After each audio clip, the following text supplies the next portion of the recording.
설 연휴 전까지 할인율 대폭발! 홈쇼핑 명절 연휴 특가! 안녕하세요. 꽁쇼핑 김명재입니다. 야, 요즘 선물할 때잖아요. 그래서 꽁쇼핑 했습니다.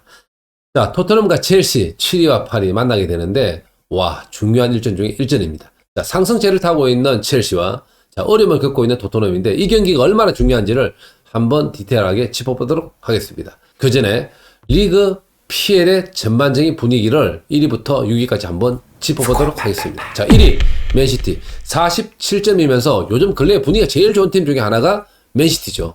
한 두 달 동안 거의 뭐 지지 않는 팀, 좋은 분위기 속에 이어지고 있고, 근래 데브라이에 부상을 당했지만 여전히 파괴력을 보여주고 있는 맨시티입니다. 자, 2위 맨유. 자, 두 달 전에 두 자리 숫자였습니다. 그 이후에 승을 계속하면서 좋은 분위기를 만들어 왔었고, 뭐 버페가 잘해줬지만 포그바가 잘해주면서 팀적으로도 상당히 안정권에 들어가 있는 경기력을 보여줬었고요. 얼마 전에 고비는 느끼고 있습니다. 1위 고지를 앞두고 22 셰필드한테 일격을 당하면서 이 자리 그대로 머물러 있는데, 그 이후 아스날과 0대0 비겼고, 지난 게임에 사우스햄튼 9대0으로 이기면서 분위기를 다시 잡아가고 있는 맨유입니다. 자, 3위 레스터시티.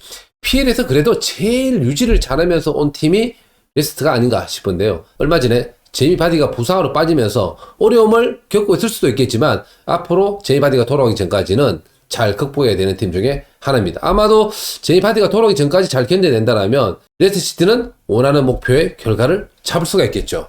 자, 4위 리버풀.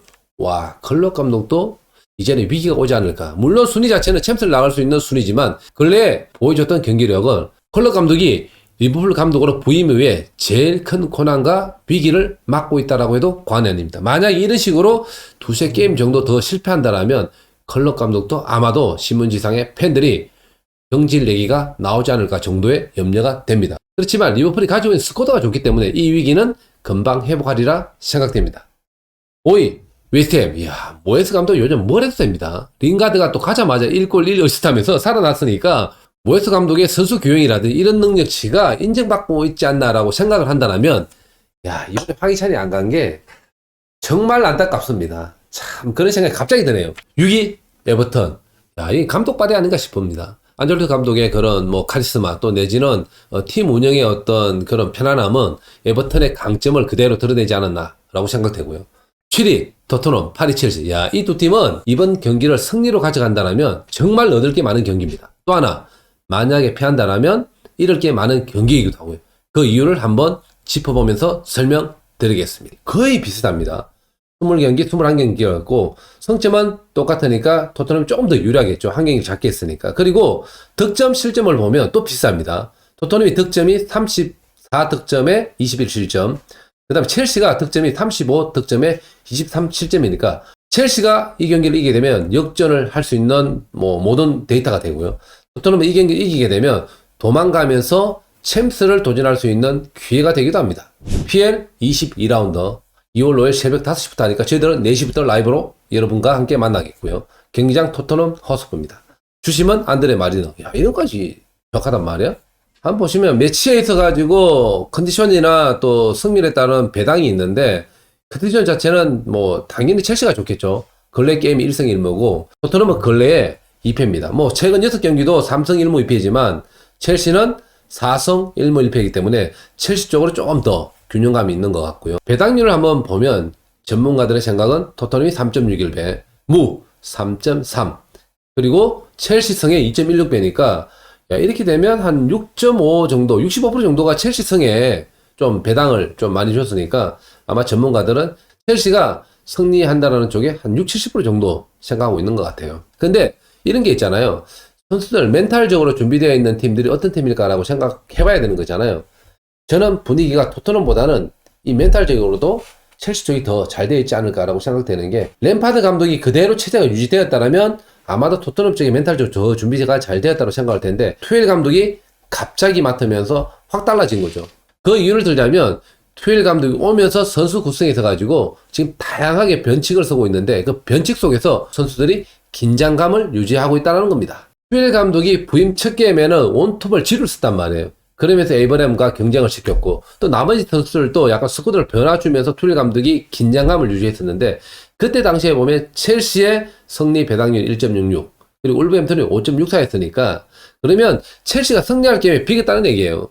근데 좋았던 게 뭐냐면 그때 분석을 보면 투엘 감독 부임 이후에 첼시가 돌아왔다라는 표현을 썼습니다. 어떤 것? 경기를 지배하는 분위기. 자, 그 이후에 경기가 중요했었는데 벌리 게임 2대0 승리를 잡았는데 이때의 내용상 보더라도 또 좋아졌다. 자, 단계 좋아지고 있는 팀 분위기와 벌리 전에는 또 에이브램을 선발로 뛰겠습니다. 자, 이게 뭐냐면 선순환 구조시키면서 스쿼드의 안정감을 유지하면서 경쟁을 지금 시키고 있는 거예요. 선수들은 어떻게 될까요? 감독에게 잘 보기 위해서 최선을 다한다는 게 보여지고 있고요. 또 이날은 특이하게도 양쪽 윙백들이 득점하면서 팀의 구심점을 꼭 가운데서만 만들어가는 게 아니라 전체적으로 어떤 선수가 누가 골을 넣더라도 전혀 문제가 없고 팀 승리에 기여할 수 있다는 분위기를 만들어갔다는 게 상당히 좋았습니다. 그에 비해 토트넘 힘듭니다. 힘들어. 자, 리버풀 물론 힘들었죠. 승리 배당 보면 리버풀이 2.0이었고 토트넘이 3.59배 같으면 이거 한번 해볼만 한 경기였지만 일단 패했고요. 자, 패하고 난 뒤에 브라이튼을 만납니다. 그렇다면 브라이튼 이겨야죠. 근데 순위 차이가 나는데도 불구하고 너무 박한데요.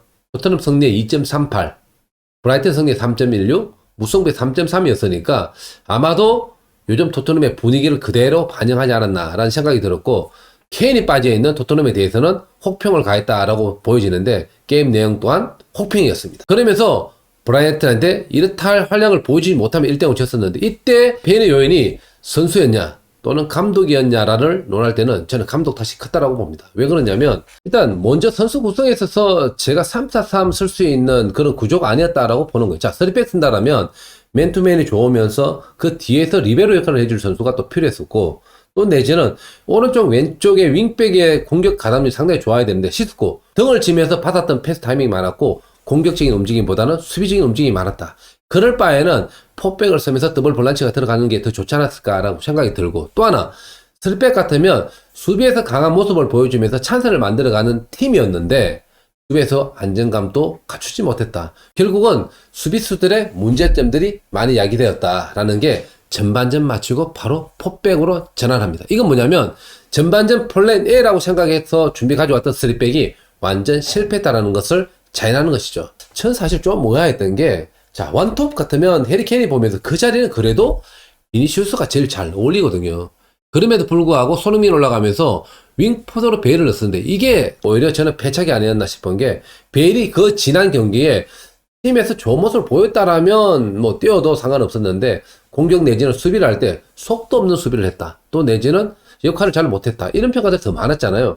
그럴 바에는 오히려 비니시우스가 뛰고 손흥민 또는 베리바인 또는 모라가 들어가는 게 훨씬 더 안정감이 있지 않았나라는 게 제 개인적인 생각이었습니다. 선수 교체에 있어서도 좀 아쉬웠던 게 후반전 시작하면서 산체스가 나오면서 포백 라인 돌리고 비니시우스 들어왔던 건 상당히 괜찮았었는데 게임 중간중간에 선수 교체에 있어서 베일 카드가 실패하면서 모라가 들어왔었고 그 이후에 언돈벨레가 나가면서 라멜로가 들어왔었는데 이제 저는 더 아쉬웠어요. 왜냐하면 언돈벨레 놔두고 베르바얀을 빼고 라멜라가 들어가는 게 훨씬 더 좋았다고 판단되는 것이죠. 그 이유가 뭐냐면 안정감을 가져가면서 파괴력을 보여줬어야 되는데 그러지 못하면서 브라이튼에게 1대0으로 패하는 패착을 만들었습니다. 뭐 이런 정도면 최악인 거죠. 경기 분석적으로도 모든 걸 내어줬던 정말 재미없는 경기를 무리뉴 감독은 만들어냈다. 야, 이거 경질 내기가 충분히 나올 만했었죠. 자, 그렇다면 첼시의 3백은 잘 되고 무리뉴의 3백은 왜 잘 되지 않을까요? 3백의 성공 이유는 사실 윙백에 있다고도 과언이 아닙니다. 첼시의 3백은 왜 성공했었냐? 아스필리쿠에타하고 알론소의 역할을 한번 보시면 이해가 됩니다. 자, 윙백이라면 공격도 잘하고 수비도 잘해야 되지만 중간중간 공격으로 가기 위해서는 공간만 뛰는 것이 아니라 연계 플레이 내지는 위치적으로 도움을 줘야 된다는 거죠. 뭐냐면 나가게 되면 뒷공간 내어주고 좁히면 오픈되어 있는 공간을 또 만들어주는데 이때 역할론을 잘하냐에 따라서 이 3백의 수비와 공격을 연결시킬 수 있는 고리 역할을 하는데 토트넘은 그걸 못했다는 것이죠. 왜 못했느냐? 자, 시스코와 데이비스는 나갈 때 그 타이밍을 잡지 못했고요. 공격지에서 베일하고 묶이면서 본인들이 들어와야 될 때 또 나가야 될 때를 풀어줘야 되는데 그런 것들을 전혀 도와주지 못했다. 예를 들자면 베일이 볼을 잡게 되면 도와줘야 되는데 고립되는 시간들이 많았고 또 내지는 시스코가 볼을 받게 되면 공격적으로 몸을 돌려놔야 되는데 다 백패스 내지는 핵패스였어요. 그러면서 공격 작업이 되지 않으니까 결국은 위에 있는 베르바인과 손흥민, 베일은 고려될 수밖에 없었다. 이 차이가 첼시의 쓰리백이 살아났던 이유이고 무리뉴 감독의 쓰리백이 죽었던 이유가 바로 윙백의 역할을 제대로 하지 못했다는 게 키포인트입니다. 그래서 저는 토트넘은 4-2-3-1 나와야 됩니다. 자, 명단 제가 한번 제출 한번 해볼까요? 여기서 골키퍼 나오고요. 자, 부상 중에 있는 선수들이 회복한다면 다이어 와일드베르트 들어와야 되고, 그 다음에 왼쪽에 데비스, 레귤런 부상이니까. 오른쪽에 올해보다는 저는 컨디션상으로 봤을 때는 도티가 낫다고 봐요. 자, 오리에하고 무리뉴 감독 관계 때문에 안 뜯긴다라면 모르겠지만 타협점을 타했다라면 오리에, 그렇지 않다라면 도티. 자, 더블 볼란치는 호이비에로 시속 무조건 가야 돼요. 그다음 그 위에 꼭지점에 언더벨레. 자, 그렇다면 스리톱이 중요한 거잖아요. 이 완성도를 높이려면 저는 손흥민하고 비니시우스, 오른쪽은 베르바인보다는 제가 볼 때 그래도 뭐라고 낫다는 거예요. 자, 어차피 베르바인 혼자 하고 뭐라도 혼자 할 텐데 그렇다면 누가 더 저돌적이죠? 아마 그거는 여러분들도 그 카드에 대해서는 뭐라 쪽으로 기울 겁니다. 자, 그리고 플랜 A, 플랜 B, 플랜 C를 가지고 있는데 팀이 진짜 잘할 때 있잖아요. 그럴 때는 플랜 A도 되고 플랜 B도 되고 플랜 C도 되는데 토트넘은 플랜 B, 플랜 C 갔다가 망합니다. 왜? 조직적으로 그런 케미가 아직 안 만들어졌다는 것이죠. 그렇다면 제일 잘했던 4-2-3-1을 가지고 가는 게 오히려 첼시전에 승부를 걸 수 있는 포메이션이라고 저는 생각합니다. 자, 그리고 한번 봐야 될 게 무리뉴 감독의 인터뷰가 올라왔는데 여기에는 선수들의 어떤 면면의 모습들을 이제 얘기를 하고 있는데 지금 무리뉴 감독은 팀 훈련보다 더 중요한 게 선수단의 마음을 잡는 게 더 중요합니다. 여러분도 아시다시피 델리알리 그렇게 나갔죠. 로즈는 그 전에 볼트 튕기져 나갔죠. 시스코랑 또 보이지 않는 그런 SNS에 또 한번 일이 있었죠. 오리에하고 문제점이 생겨서 오리에가 또 중간에 게임 마치 전에 또 나갔죠. 자, 이런 문제들은 뭐냐면 팀에 좋지 못한 바이러스가 침범해 있다. 일단 이거부터 막는 게 무리뉴 감독의 첫 번째 임무인데 인터뷰상에 그 내용들이 포함되어 있습니다. 한번 보시죠. 자, 여기에 키포인트의 질문이 케인이 빠져있는 토트넘에 대한 어떤 평가인데, 자, 창의성, 역동성, 그 다음에 안정감 다 없다라고 하는데 저는 이해합니다. 창의성, 나와서 만들어주고 연계 플레이에서 공간을 만들어주면서 손흥민 또는 베르바인 모라한테 기회를 줬었는데 그런 역할을 할 선수가 없었다. 역동성, 케인이 뛰면서 공격의 스리톱들이 뛰기 시작하는데 그 뛸 수 있는 여유를 못 만들어줬던 거죠. 뭐냐면 저희들이 미들라인에서 볼을 백업을 하게 되면 이 볼을 지켜줘야만 공격수로 뛸 수 있는 시간이 나오는데 가자마자 뺏기면 가자마자 뺏고예요. 그럼 공격성과 역동성을 나머지 선수들이 만들어주지 못했다. 이 역시도 케인이 할 수 있는 장점 중에 장점이었습니다. 제일 중요한 안정감. 야, 이거 공격수가 있는데 왜 안정감이 있을까라고 생각하시잖아요.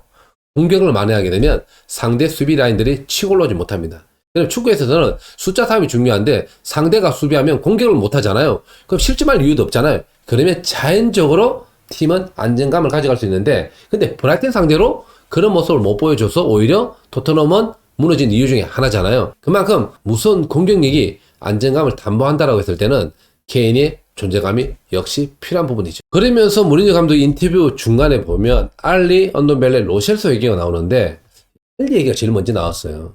이 인터뷰 속에서 메시지에 답이 있다. 이게 무슨 의미냐? 일단은 알리에 대해서 먼저 애정의 표현을 보냈다라고 생각하시면 됩니다. 왜냐면 언더벨레 훨씬 잘하고 있으니까 원래 순수가 제일 잘하는 선수 그 다음에 델리알리가 나와야 되는데 델리알리를 제일 먼저 넣었어요. 그리고 내용 중에 보면 델리알리의 문제점을 체력적인 문제가 회복된다면 언제든지 기회가 있다라고 했는데 천만의 말씀. 델리알리는 체력적으로 전혀 문제가 없다라고 저는 보거든요. 왜냐면 지지난 게임에 머리 나고 할 때 90분 동안 다 소화를 했고요. 그 이후에도 컨디션은 괜찮았는데 멘탈적으로 준비가 덜 돼 있는 상태에서 무리뉴 감독이 기회를 주지 않았던 거죠. 자, 여기에도 보이지 않는 답이 있다. 그래서 델리알리는 체력적인 문제가 없기 때문에 지금 당장 뛰어도 문제가 없다라고 저는 생각하는데 이 메시지는 뭐냐면 이번 첼시전에 여러분 기대 한번 해보시죠. 제 말이 맞을 겁니다. 델리알리는 어떤 식으로든 기회가 주어진다. 야, 요거 맞아야 되는데 이 메시지에는 답이 있는 거예요. 델리알리랑 아마 좋은 관계를 유지해야 될 필요성이 타이밍적으로 지금은 델리알리 쪽에 있다라고 본다라면 델리알리도 경기를 뛰어야 되기 때문에 이 카드는 받아들일 겁니다. 자, 그리고 손흥민. 어쨌든 파트너가 있어야 되는 거잖아요. 케미를 발휘해서 시너지를 낼 수 있는 선수가 필요한데 제가 볼 때는 언돔 나오고요.